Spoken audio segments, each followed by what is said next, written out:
li ñu jàng léegi ci nasaraan nag mooy dañ ñi le 28 novembre 2019 bi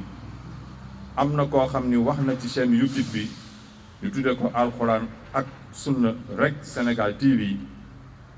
ay wax yoo xam ni da koo jëmale di ŋàññ kii nga xam ni mooy fa sëñ Mansour Sy borom daara ji jëmm jooju dëkk Mboro ñu di ko wax Ibrahima Ndiaye mu ni woon moom jege woon na lool Serigne Mansour Sy wante bi ñu gëstoo gëstu yi depuis 84 ba nëga ni xam nañu loolu dara lu ci dëgg amula fenn foo xam ni jege woon na fi sëñ Mansour ba sëñ Mansour di am lu mu koy digal ñu wax ni en 1958 le feu sëñ Mansour Sy moomu ñëwoon fii ci Mboro am fi ay suuf yor fi ay tool yaakaar naa ne ay la mag ñoo xam ni fekk nañ fi ku ci mel ni Alaaji Pape Kane mën nañoo seere yu mel noonu fi la nekk ci Mboro li fi liggéey ba yàlla def li ko dab ko mu jóge fi dem France en novembre 2012 ba foofu la ko yàlla moomee le 7 décembre 2012 ñuy wax ni kooku nga xam ni ne woon na ni muy Ibrahima Ndiaye bokk na ci confrérie Tidiane wax nañu ni bi ñu defee ay gëstu waa fédération xam ne loolu dara du ci dëgg ay sos rek la li nga xam ne waxoon na ko ne jébbalu na tamit ci sëriñ bi ñu ni loolu tamit gëstu nañ ko dara amu ci li mu ni woon ni bokkoon na ci ay ndaje ay association ba demoon sax di jiitee daayira Tidiane bi ñu demee gëstu nañ ko tamit xam ni loolu dara du ci dëgg moom nag moo jóg di wax ay wax yu tegginuwul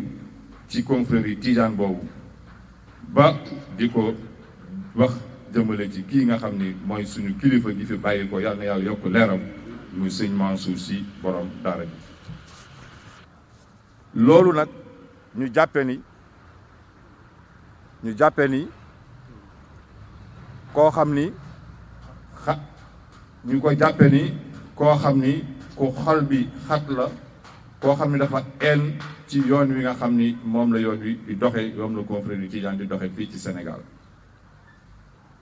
mu wax ni sëñ Mansour ci boppam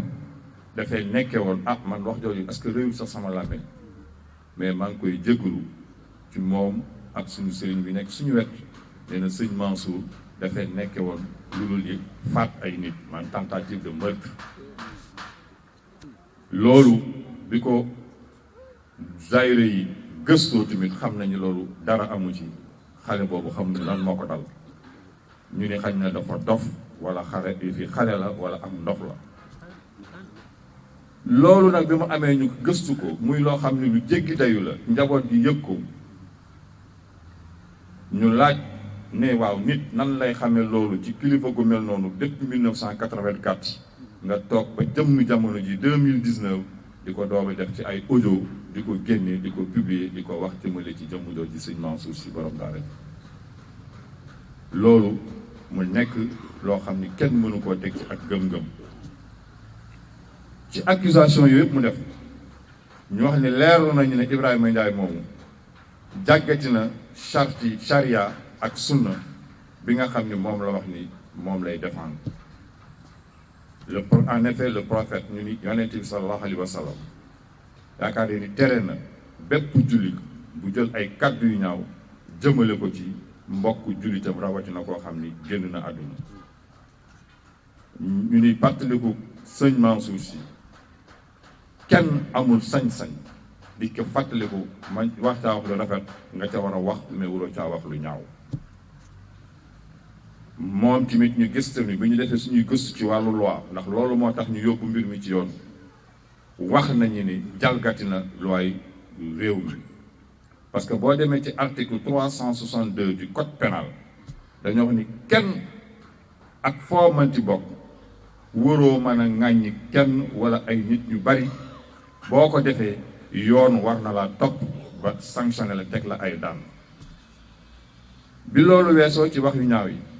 moom Ibrahima Ndiaye moomu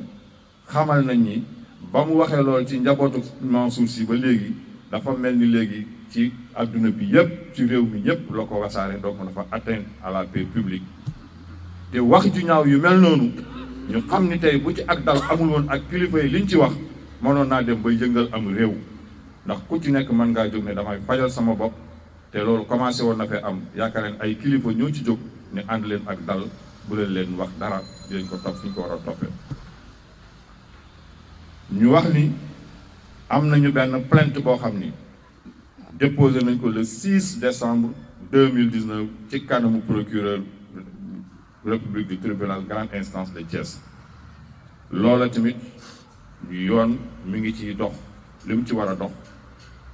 mi ngi ci en cours nañ ko bàyyi ci loxol yoon mais ci biir loolu la ñuy wax autorités yi agissement yu mel noonu nañ ci gaaw di ko lijjanti bala muy ëpp doole ndax taalibe yi mën nañu toll foofu dootu ñu am sago te bu ñàkkee sago mën nañoo def lu jéggi dayoo. publication enregistrement bi tiijaan yi responsable tiijaanu Mboro yi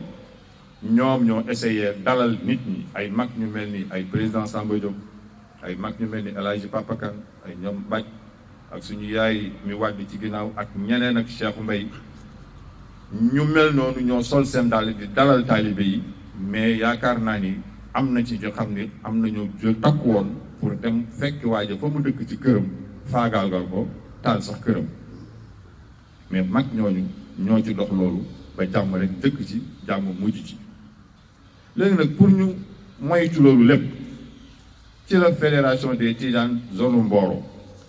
di wax kilifa yi nga xam ne ñoo yor yoon ñu jël ay responsabilités yu mat sëkk pour que loolu daal dakk jeex fi parce que nee nañu ñun waa Mboro muy fédération bi nee nañu dootuñu toog di déglu lu mel noonu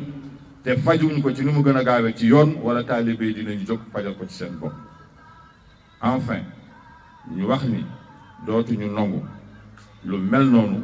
di am ci lëkk bi ñoom ñu toog di xaar xam naa ni dañuy def ba noppi kilifa yi di ko doog a jot te boobaa yaakaar naa ni béy dina weesu mbuus. loolu moo doon li nga xam ne la fédération des Tidianes tënk nañ ko ci wax ji nga xam ni Ibrahima Ndiaye wax na ko jëmale ko ci suñu kilifa le feu Serigne Mansour Sy borom daara ji. donc le 28 novembre 2019 un élément sonore a été publié dans une chaîne YouTube dénommée Al-Quran ak Askanu RK Sénégal TV. En effet, l'enregistrement a été un choc pour tous les musulmans et plus particulièrement les fidèles Tidianes qui se sont sentis vivement offensés. Les propos en cause, tenus par le sieur Ibrahima Ndiaye, domicilié à Mboro, connu et identifié, manifestent une gravité exceptionnelle. Ce dernier a tenu des propos discourtois, diffamatoires, de contre-vérité à l'égard de feu le vénéré Khalif Serigne Mansour Sy borom daara ji. L'audio à question dure 30 minutes 29 secondes. Ainsi, nous pourrions apporter les démentis et les clarifications sur toutes les accusations faites à l'encontre du saint homme. D'abord, sa proximité avec feu Serigne Mansour dans les années 84 relève de purs mensonges. D'autant plus que ces aînés de Mboro qui ont eu à accompagner le guide n'ont jamais assisté à une quelconque rencontre avec eux. C'est le lieu de rappeler qu'en 1958, feu Serigne Mansour Sy s'était installé, avait acquis ses premières terres à Mboro. Depuis cette année marquant son installation dans la zone, les fidèles de la localité ont été à son côté dans la ferveur religieuse jusqu'en novembre 2012, avant son départ pour la France où il rendit l'âme le 7 décembre 2012. Ensuite, les allégations concernant son appartenance à la confrérie Tidjane est un pur mensonge. Son soi-disant acte d'allégeance au marabout ne pourra être prouvé en aucune manière. Il n'a jamais appartenu à une association de la confrérie à fortiori diriger une daïra. Aussi, le sieur Ndiaye a voulu jeter un discrédit sur la confrérie Tidjane en soutenant que l'acte d'abandon à celle-ci ne donne lieu à aucune sanction divine, comme l'a soutenu le saint homme Seydi Cheikh Ahmed Tidjane Chérif. Sur ce, Sa posture se caractérise par la haine au soufisme, subséquent au bannissement de toutes les confréries au Sénégal. Enfin,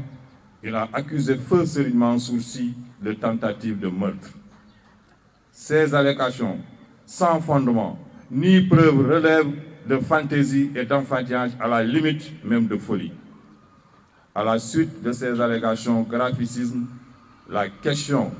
que l'on se poserait aujourd'hui est de savoir comment peut-on entendre de 1984 à 2019 pour sortir une telle audio avec tout ce que le Sieur Ndiaye a relaté comme fait. Cela est révélateur de sa mauvaise foi. Compte tenu de toutes ces accusations, il est clair que le nommé Ibrahima Ndiaye a violé la charia et la sunna qu'il prétend avoir défendue. En effet, le prophète interdit formellement à un musulman de tenir des propos malsains à l'endroit d'un défunt musulman. La mémoire d'un feu étant sacrée, nul n'a le droit de la manquer de respect ou de l'offenser. Il est aussi évident qu'il enfreint les lois de ce pays. Au terme de l'article 362 du Code pénal, quiconque aura, par quelque moyen que ce soit,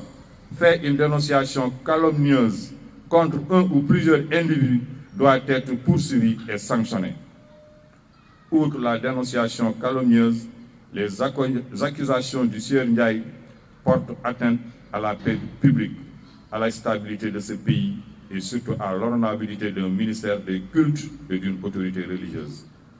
C'est pour ces raisons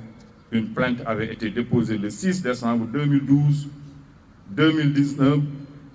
devant le procureur de la République près du tribunal de grandes instances de Thiès. L'enquête a été déclenchée et suit son cours.